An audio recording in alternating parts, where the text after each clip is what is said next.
The message from an erupting volcano in Hawaii is pretty clear. There's a smiley face in the middle of, how do you pronounce it? Kilauea? Kilauea. Well done. I want you to do the evil laugh that volcano is making right now. A videographer from a tour helicopter company managed to capture the image. Oh. I have to...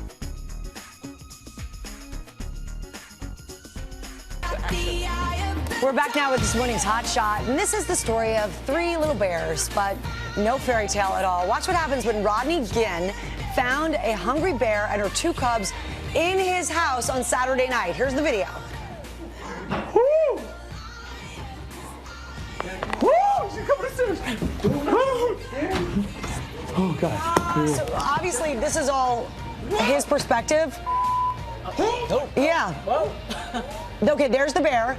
What you heard was Rodney's perspective. You could barely see them in the commotion, no pun intended, so we slowed down the video. The video is now viral. Rodney told us the bears got in through a sliding glass door that his roommate left open in their Mammoth Lake, California home. Here's what he had to say about his grisly encounter.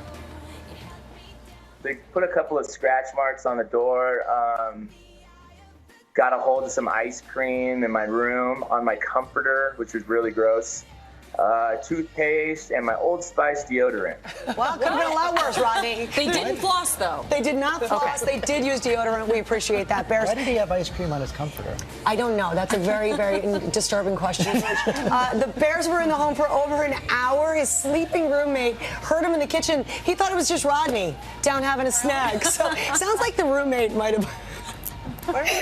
New questions about the deadliest hot air balloon crash in U.S. history that killed 16 people. Investigators now say the pilot had been convicted of drunken driving 4 times. ABC's David Curley is in Lockhart, Texas, with more on this. Good morning, David. Morning, Robin. A foggy morning here in Texas. You can see the memorial that has been set up. The families were here at the site yesterday. There are no indications that the pilot's past had anything to do with this accident, but it raises broad questions about licensing as investigators try to figure out why this balloon crashed. This morning, the covered remains of the balloon and gondola are in Dallas for further examination as we learn more about the past of the pilot at the controls. 49-year-old Skip Nichols had been arrested 4 times for drunk driving and served time in prison twice. A former girlfriend says he was a recovering alcoholic. Balloon pilots are not required to hold an FAA medical certificate to fly, but they are expected to self-report convictions. Safety officials say that's not enough.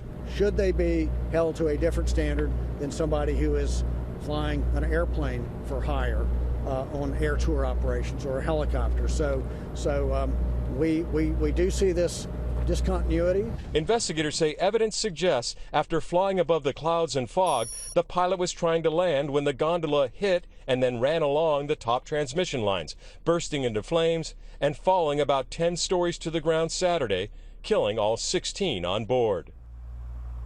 Now, investigators had hoped that the ground crew, the tracking crew, would actually be able to tell them whether or not the conditions were like this when the balloon came down. They knew it was coming down, but they didn't know where. They actually drove around for Joining an us now hour. with more is the director of the CDC, Dr. Tom Frieden. Dr. Frieden, thank you for your time this morning. And this is so alarming to a lot of people because it is a fairly small area, the warning, but it is the first travel advisory in the continental U.S. since polio, which has raised a lot of eyebrows, and people want to know, do you feel that you're going to have to increase the area?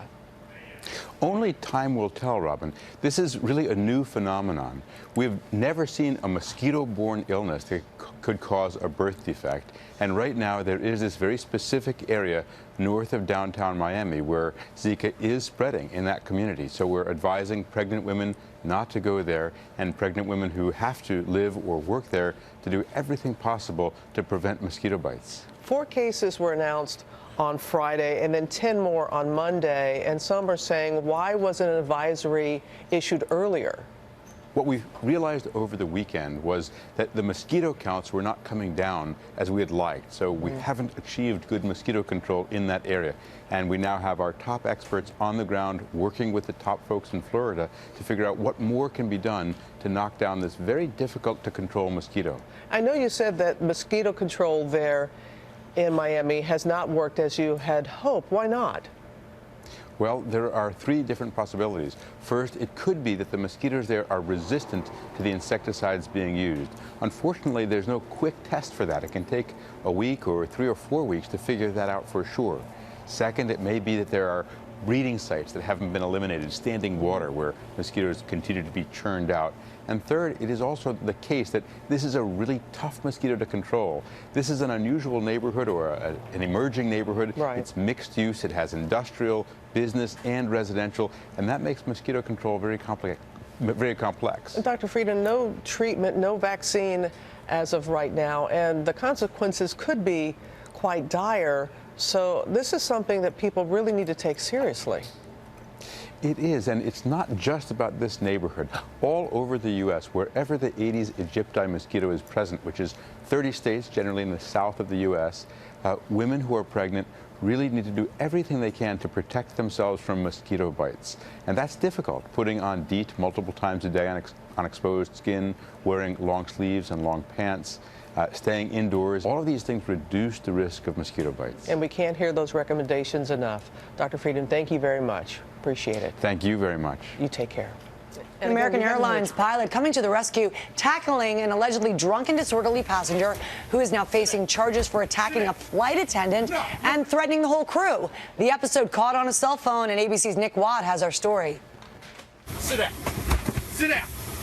Enough. You don't put your hands on my flight attendant. This morning, new video showing an American Airlines pilot taking down an unruly passenger after he allegedly attacked members of the flight crew. I said take a seat, sir. I don't want to take a seat. I don't care what you want to do. You're going to take a seat right now. The passenger in this video, 25-year-old Michael Kerr, now facing federal charges for allegedly interfering with a flight crew after his plane landed at Charlotte Douglas International Airport. Federal agents say Kerr took the short flight from Lexington, Kentucky, July 21st, and became disruptive after drinking 3 glasses of Jack Daniels in just over an hour. Oh, wow, yeah. In this video, you can see Kerr standing in the aisle, refusing to sit down. Kerr briefly sits on the armrest of a seat before following the flight attendant up the aisle.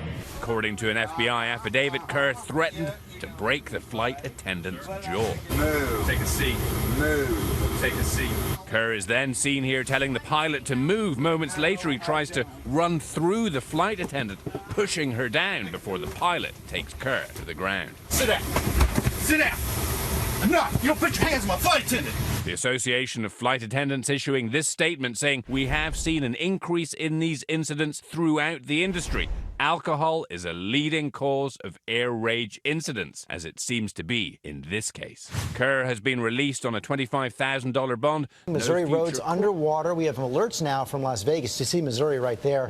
Alerts now from Las Vegas to St. Louis, and Ginger, of course, is tracking it all. And there are pockets of flash flooding. So these are isolated storms where you'll get 6, 8 inches of rain very quickly. Ocean City, Maryland, the picture behind me. Then you see that video out of Missouri. This is just east of Kansas City. And now that line has moved to the east. There are actually warnings this morning. 4 inches plus have already fallen just west of St. Louis. So we're watching there. Also in the southwest with that monsoon flow for a lot of moisture to be making its way up.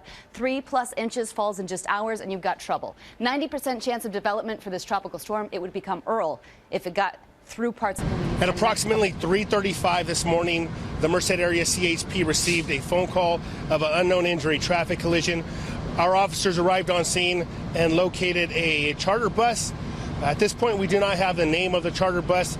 That charter bus collided with a pole, a roadway sign pole. As a result of that collision, we have 5 confirmed fatalities. Approximately 30 passengers were on board. Of those passengers, some of them, sustained substantial and major injuries. 5 of those so far have been flown out to area hospitals. Again, we don't have the total number of injured at this point. But approximately 5 have been flown out in addition. In Chicago, the family of an unarmed teenager fatally shot in the back by police has filed a civil rights suit. Paul O'Neill was killed last week as he got out of what was believed to be a stolen car. A body camera worn by the officer who fired the fatal shot did not capture the shooting for reasons that still aren't clear. The shooting is under investigation. And July was a particularly violent month in the Windy City, according to new stats. There were 65 homicides and more than 360 shooting incidents. The total number of homicides in Chicago for the year so far is almost 400.